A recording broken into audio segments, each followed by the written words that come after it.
My value in our home was measured in folded laundry and scrubbed floors. My brother Liam's, however, was measured simply by his breath. The first time my father called me worthless, I was 10, for forgetting to iron the perfect crease into Liam's school trousers. The last time, I was 17, and it became the final word he'd ever get to say to me. Our house was a small kingdom where Liam reigned, and I was the tireless, invisible staff. He could leave his muddy cleats on the new white rug, yet I was the one on my knees, scrubbing frantically before Dad saw the stains. "Stop being so dramatic," they'd say. The house rules were an unwritten scripture. Liam's comfort was paramount. My labor was expected. A woman's place is to care for her family, my mother would preach, ignoring that Liam was also family. They weren't raising a daughter, they were forging a tool.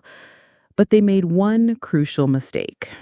They taught me to be resilient enough to withstand their pressure, never realizing I'd one day use that strength to simply walk away. The breaking point didn't come with a bang. It was the quiet click of a video game controller. It was a Saturday, and Liam had 3 friends over. I was in the corner of the living room, trying to finish a history paper that was due Monday. The air was thick with the smell of pizza I wasn't allowed to eat, and the sound of their laughter. Then Liam's voice cut through it all. "Hey, we're out of soda. Go get us some." He didn't look at me. He just threw the words over his shoulder like scraps. His friends snickered. I felt my face burn, the familiar heat of humiliation. "I'm busy, Liam. You can get it," I said, my voice barely a whisper. He paused his game and finally turned. "What was that?" "My paper," I said. "It's due." He laughed, a short, ugly sound. And before I could react, he picked up his own can and casually tipped it over my laptop and my neatly stacked pages. The cold liquid soaked through 7 pages of research. "Oops," he said, the smirk on his face telling me it was no accident. And in that moment, something inside me didn't just break, it hardened into steel. I stood up slowly, looked at my ruined work, then at him. "No," I said, my voice clear and cold. "I'm done." My mother walked in then, drawn by the silence. "What's wrong?" she asked, already looking at me with suspicion. "She's refusing to help my guests," Liam whined. My mother's eyes narrowed. "Your job is to make this house run smoothly, not to have tantrums." My father appeared in the doorway, a thundercloud in human form. "What is this worthless behavior?" he boomed, his eyes locking onto me. He didn't ask what happened. He never did. He saw my defiance, and that was the only crime that mattered. He grabbed my arm, his fingers digging into my skin. "You will learn respect," he spat, shoving me toward my room. "You will learn your place." Liam just went back to his game. That night, I didn't cry. I planned. While they slept, I packed a small duffel bag with the few clothes that were truly mine and the $87 I'd saved from walking a neighbor's dog in secret. I took one last look around the house that was my prison and did one final thing.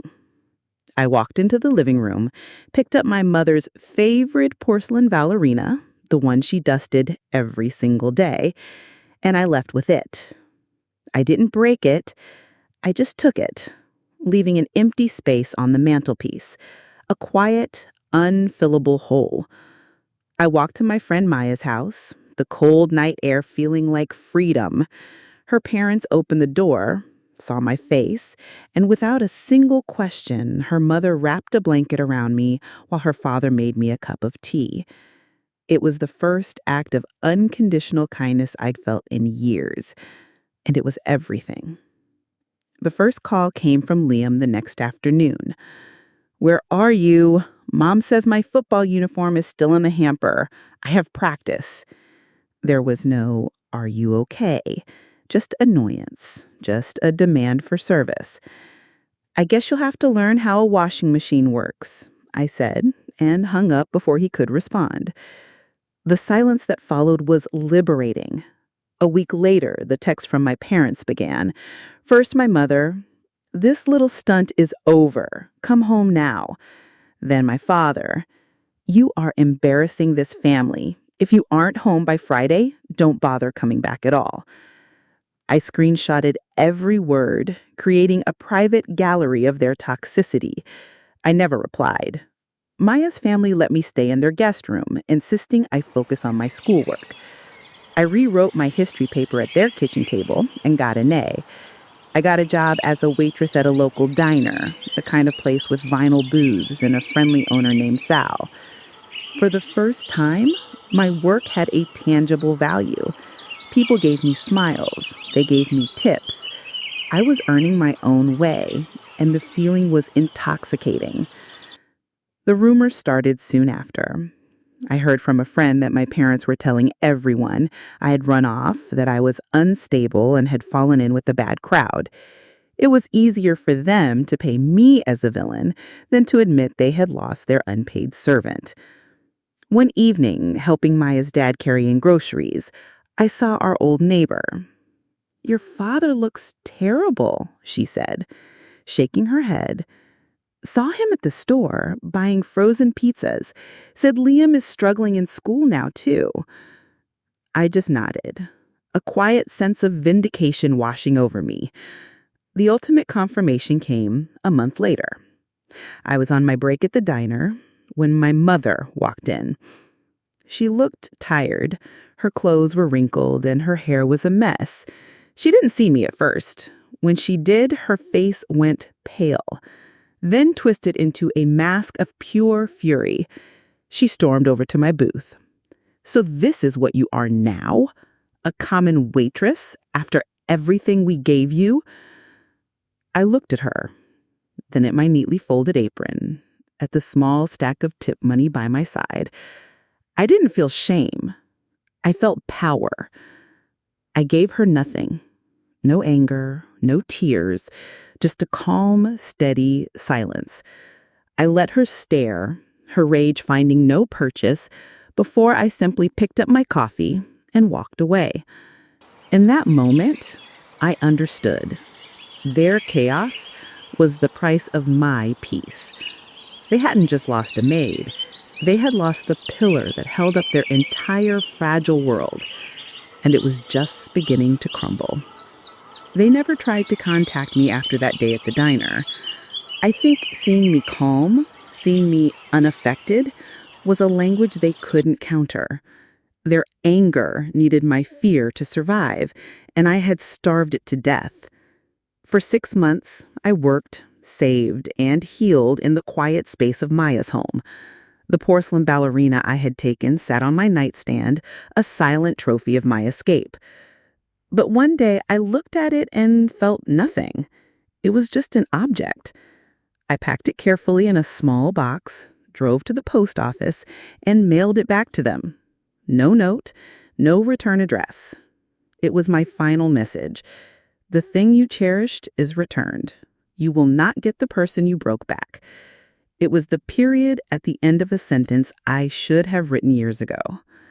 The silence from their end was absolute, but the story of their decay trickled back to me in small, satisfying drops. Maya's older brother, Mark, worked for a courier company, and his route sometimes took me down my old street. "Your old house is looking rough," he told me one day, not with malice, but with observation. "The lawn is a foot high, and there's a stack of yellowing newspapers on the porch." A week later, "Saw your brother out front. He was trying to jumpstart his par and screaming at your dad." Each update was a nail in the coffin of the pristine, orderly world I was forced to maintain. I didn't need to see it. I just needed to know that the machine I had run for so long had finally ground to a halt. The real test came during the town's annual Founders Day festival. I went with Maya and her family. We were sitting on a blanket, eating ice cream. And for the first time in my life, I felt like I belonged somewhere. Then I saw them. My family stood near the fountain, looking like faded photographs of themselves. My father, who had always stood so tall and imposing, was stooped, his shoulders slumped in defeat. My mother's face was a permanent mask of sour disapproval, and Liam looked lost, fidgeting with his phone, his golden boy shine completely gone, replaced by a dull, resentful tarnish. Our eyes met across the lawn. I didn't flinch. I didn't look away. I just held their gaze, my expression perfectly neutral. I saw my father take a half step toward me, a flicker of something in his eyes, but my mother grabbed his arm, her grip like a vice, and pulled